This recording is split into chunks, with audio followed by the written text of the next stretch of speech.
रात के 2 बज रहे थे और विराट मेघालय और असम बॉर्डर के बीच पड़ने वाली किश्नोई नदी को पार कर रहा था। दूर दूर तक अंधेरा छाया हुआ था। एक गहरे सन्नाटे ने किश्नोई नदी को घेर कर रखा हुआ था और उसी नदी के ऊपर काले बादल मंडरा रहे थे, जिन्हें देखकर ऐसा लग रहा था कि किसी भी पल वो बरसने वाले हैं। नदी में घुटनों तक पानी था जो धीमी रफ्तार के साथ बहे जा रहा था। विराट के एक हाथ में मोबाइल का टॉर्च था तो दूसरे हाथ में साइकिल का हैंडल। विराट पैदल पैदल मोबाइल के टॉर्च की रोशनी के सहारे नदी पार कर ही रहा था कि तभी उसका मोबाइल बजने लग जाता है। विराट फोन उठाते हुए कहता है, हाँ वन्ना बोलो। मोबाइल के अंदर से एक औरत की आवाज सुनाई देती है। कहाँ तक पहुंचे आप जी? किश्नोई नदी तक पहुंच गया हूं वन्ना। बस ये किश्नोई नदी पार की और फिर मैं सीधे तुम्हारे पास। वन्ना की घबराते हुए आवाज सुनाई देती है। क्या कहा? किश्नोई नदी पार कर रहे हो आप?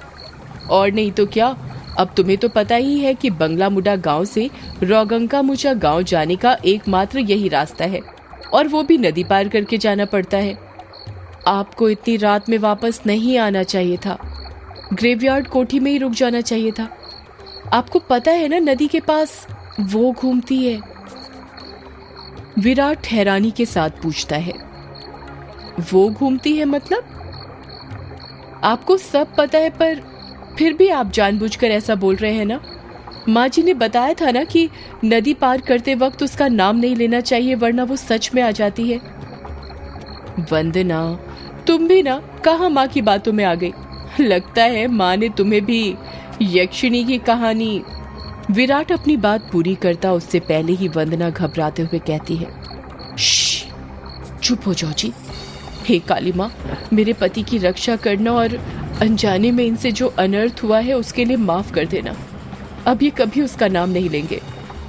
विराट हंसते हुए कहता है, क्या वंदना, तुम भी ना, ये यक्षिणी वक्षिणी कुछ नहीं होती, समझी तुम। ये सब बस मनगढ़ंत बातें हैं जो गांव वालों ने बनाई है और कुछ नहीं। आप नहीं मानते तो मत मानिए, पर मैं तो मानती हूँ। आप ना जल्दी से आ जाइए बस। हाँ वन्ना, आ रहा हूँ, बस ये नदी तो पार कर लूं पहले। अच्छा मैं रखती हूँ। अरे ऐसे कैसे? तुम्हें नहीं लगता तुम कुछ भूल रही हो? मैं भूल रही हूँ? क्या भूल रही हूँ? यक्षिणी के बारे में याद रख सकती हो, लेकिन ये याद नहीं रख सकती कि आज हमारी शादी की सालगिरह है। गलती हो गई जी, माफ कीजिएगा। आपकी फिक्र में तो मैं भूल ही गई थी। विराट मुंह बनाते हुए कहता है, अब भूल गई थी तो उसकी सजा तो मिलेगी तुम्हें। सजा के लिए तैयार रहना। वन्ना प्यार से पूछती है, अच्छा तो क्या सजा देंगे आप? तुम्हारी सजा ये है कि तुम्हें आज रात भर जागना पड़ेगा। वन्ना शर्मा जाती है और शर्माते हुए कहती है, आप भी ना कैसी कैसी बातें करते हैं आप। अरे अपनी पत्नी से ऐसी बातें नहीं करूंगा तो किससे करूंगा। ठीक है, आ जाइए, मैं इंतजार कर रही हूँ आपका, जल्दी आना। वन्ना फोन कट कर देती है और विराट वापस से नदी पार करने लग जाता है।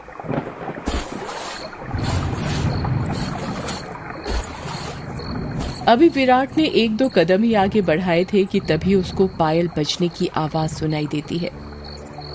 विराट को लगता है कि उसके पीछे से कोई लड़की भागते हुए निकली हो। पायल की आवाज सुनकर विराट जहां पर था वहीं पर रुक जाता है और पीछे मुड़कर देखने लग जाता है। जब वो पीछे मुड़ता है तो सिवाय अंधेरे के उसे कुछ दिखाई नहीं देता। उसके पीछे कोई नहीं था। ये वंदना भी ना यक्षिणी का नाम लेकर मेरे मन में उसका वहम डाल दिया और वही वहम डरा रहा है अब मुझे। और वैसे भी मैं तो खुद यक्षिणी से मिलना चाहता हूँ। बड़े चर्चे सुने हैं उसके, सुना है बड़ी खूबसूरत है। इतना कहकर विराट वापस से आगे बढ़ने लग जाता है। विराट मुश्किल से अभी 1-2 कदम चला ही था कि तभी उसे नदी के किनारे पर एक काला साया दिखाई देने लग जाता है।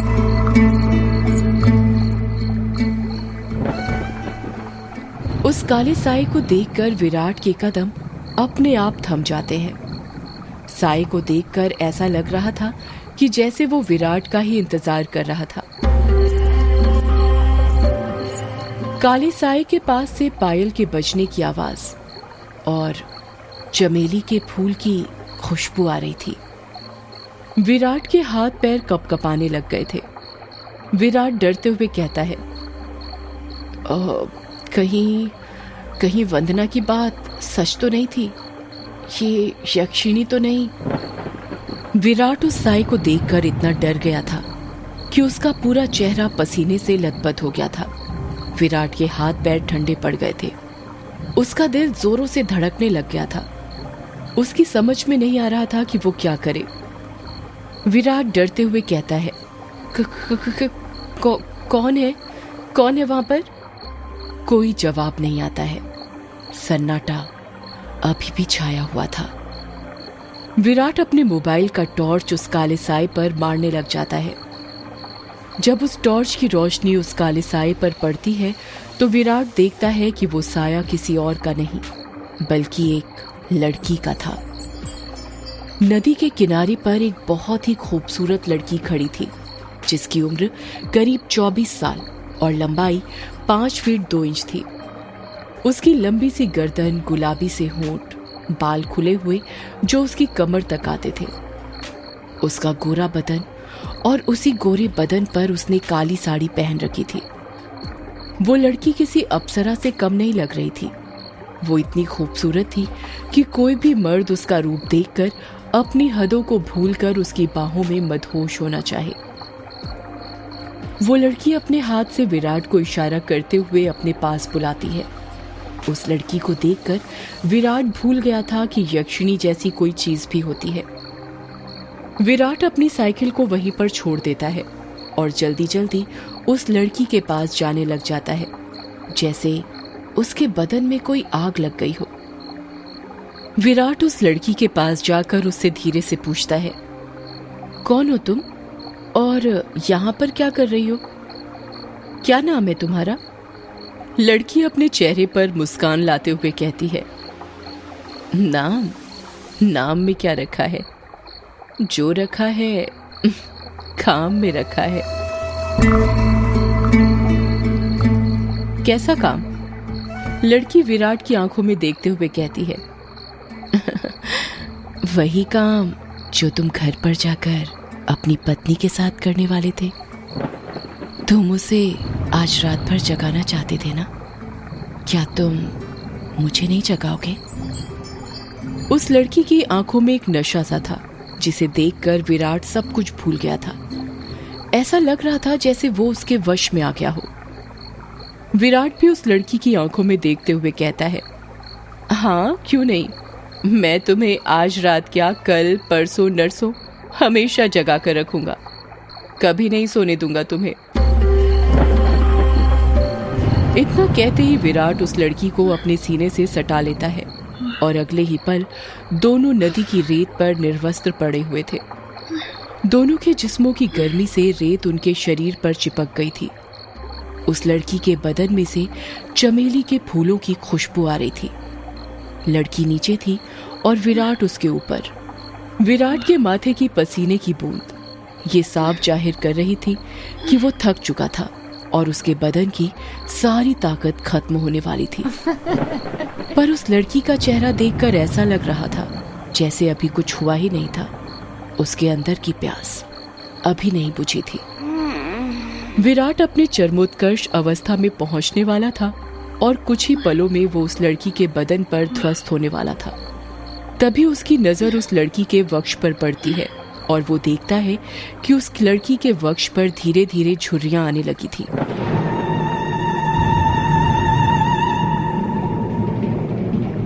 उसके हाथ पैरों की नसें बाहर निकलने लगी थी। उसके बाल काले से सफेद होने लगे थे। देखते ही देखते वो लड़की अचानक से बूढ़ी औरत में तब्दील हो जाती है। ये सब देखकर विराट की आंखें फटी की फटी रह गई थी। उसका गर्म बदन अचानक से ठंडा पड़ गया था। विराट कांपते हुए कहता है, कौन हो तुम? वो लड़की धीरे से कहती है, मैं यक्षिणी, तेरी मौत। ये सुनकर विराट के रोंगटे खड़े हो जाते हैं और वो झट से उससे दूर हटने लगता है। पर उसी वक्त यक्षिणी उसे अपने दोनों हाथों से पकड़ लेती है और कहती है, अभी कहाँ जा रहे हो प्रियतम? मेरी प्यास अभी बुझी नहीं है। तुम तो मुझे कल, परसों, नरसों हमेशा तक जगाना चाहते थे ना? क्या हुआ, थक गए या डर गए मेरा असली रूप देखकर? विराट उसका खौफनाक चेहरा देखकर इतना डर गया था कि कुछ नहीं बोल पा रहा था। उसको यक्षिणी की आंखों में खुद की मौत नजर आ रही थी। यक्षिणी गुस्से में कहती है, वासना की प्यास में तू ये भूल गया कमीने कि तेरी पत्नी वंदना तेरा घर पर इंतजार कर रही है और तू यहाँ पर मेरे साथ? तुम मर्द कभी एक स्त्री से प्यार कर ही नहीं सकते। तुम्हारी हवस कभी खत्म नहीं होने वाली। इतना कहकर यक्षिणी अपना हाथ विराट के सीने पर रख देती है। यक्षिणी के लंबे लंबे काले नाखून थे जो चाकू की तरह पहने थे। विराट डरते हुए कहता है, नहीं नहीं, ऐसा मत करो, जाने दो मुझे। जाने ही तो दे रही हूँ, भोली भेंटोला, भोली भेंटोला। इतना कहकर यक्षिणी अपना हाथ विराट के सीने के अंदर घुसा देती है और उसी वक्त जोर से काले बादल गरजने लगते हैं और बारिश होने लगती है। विराट के शरीर का खून नाखूनों के सहारे यक्षिणी के शरीर में जाने लगता है। जैसे जैसे खून यक्षिणी के शरीर के अंदर जा रहा था, वो वापस से जवान होती जा रही थी। यक्षिणी वापस से अपने पुराने रूप में आ गई थी और विराट का शरीर सूखकर सफेद पड़ गया था। उसके अंदर खून की एक बूंद तक नहीं थी, पर उसकी धड़कनें अभी भी चल रही थी। यक्षिणी अपना मुंह विराट के कान के पास ले जाती है और फुसफुसाते हुए कहती है, राम रो न राम रो, राम रो न राम रो। इतना कहकर यक्षिणी अपना खून से सना हाथ विराट के सीने से बाहर निकालने लग जाती है। जैसे ही यक्षिणी अपना हाथ विराट के सीने से बाहर निकालती है, विराट अपना दम तोड़ देता है, क्योंकि यक्षिणी के हाथ में विराट का दिल था जो सिकुड़ चुका था। अगले ही पल यक्षिणी विराट का दिल लेकर गायब हो जाती है, ठीक उस तरह जिस तरह बारिश की बूंदें होती हैं।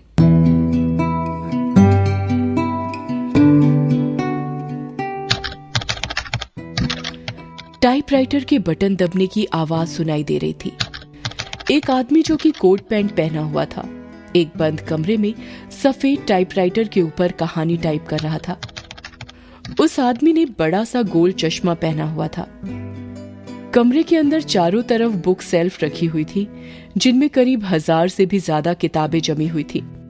टेबल के ऊपर ही एक ऐश ट्रे थी, जिसमें कुछ आधी जली तो कुछ पूरी जली सिगरेट और ऐश रखी हुई थी। लेखक खुद से कहता है, चलो ये भाग तो पूरा हुआ।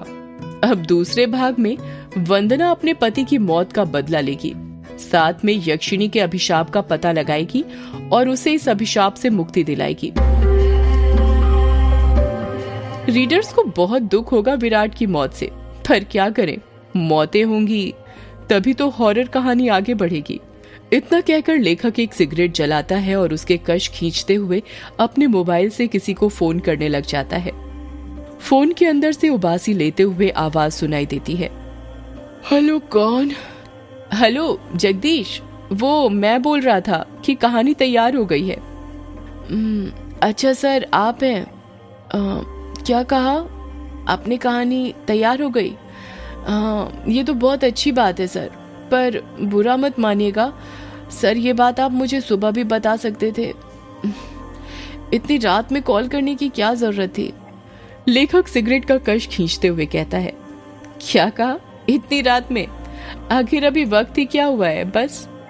लेखक ने इतना ही कहा था कि तभी उसकी नजर उसके हाथ की पुरानी सी वॉच पर पड़ती है और वो देखता है कि रात के 3:05 हो रहे थे। लेखक अपनी गलती महसूस करते हुए कहता है, अरे 3 बज गए? इतनी रात हो गई, मुझे तो पता ही नहीं चला। मुझे तो लगा अभी 9-10 बज रहे होंगे। कोई बात नहीं सर, मैं समझ सकता हूँ। आप इतनी लगन के साथ कहानी लिखते हैं कि आपको वक्त का एहसास ही नहीं होता। हाँ ये तो है, देखना जब ये किताब आएगी तो लोगों के रोंगटे खड़े हो जाएंगे। रात रात भर जाग कर ये कहानी लिखी है मैंने। वो तो होनी ही है सर, आखिर आपकी कहानी में जान होती है, इतनी जान कि सोए हुए मुर्दों को भी जगा दे और उनको भी कहानी सुनने के लिए मजबूर कर दे। वैसे अभी जो कहानी आपने लिखी है उसका नाम क्या है? इस कहानी का नाम है यक्षिणी एक डायन। मोबाइल के अंदर से हैरानी के साथ आवाज सुनाई देती है। क्या कहा सर? यक्षिणी? हाँ यक्षिणी, क्या हुआ, तुम इतने शॉक्ड क्यों हो रहे हो?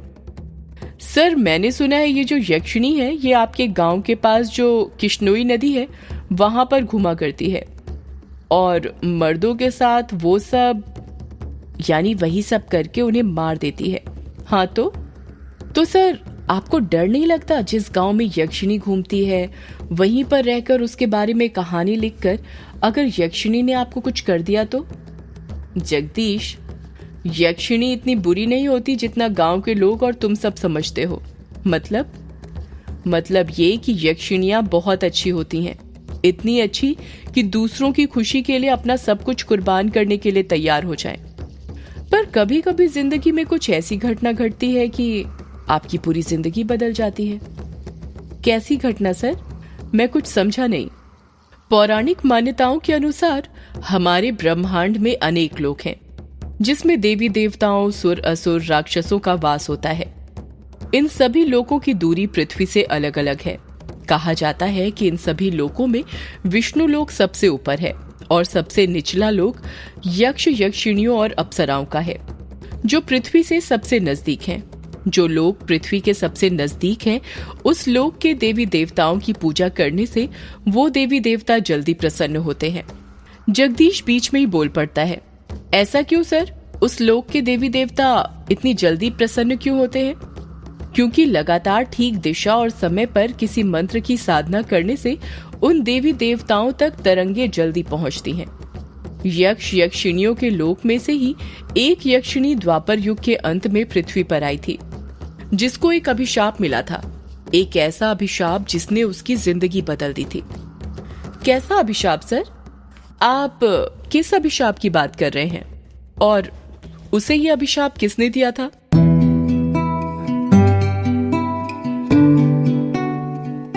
एक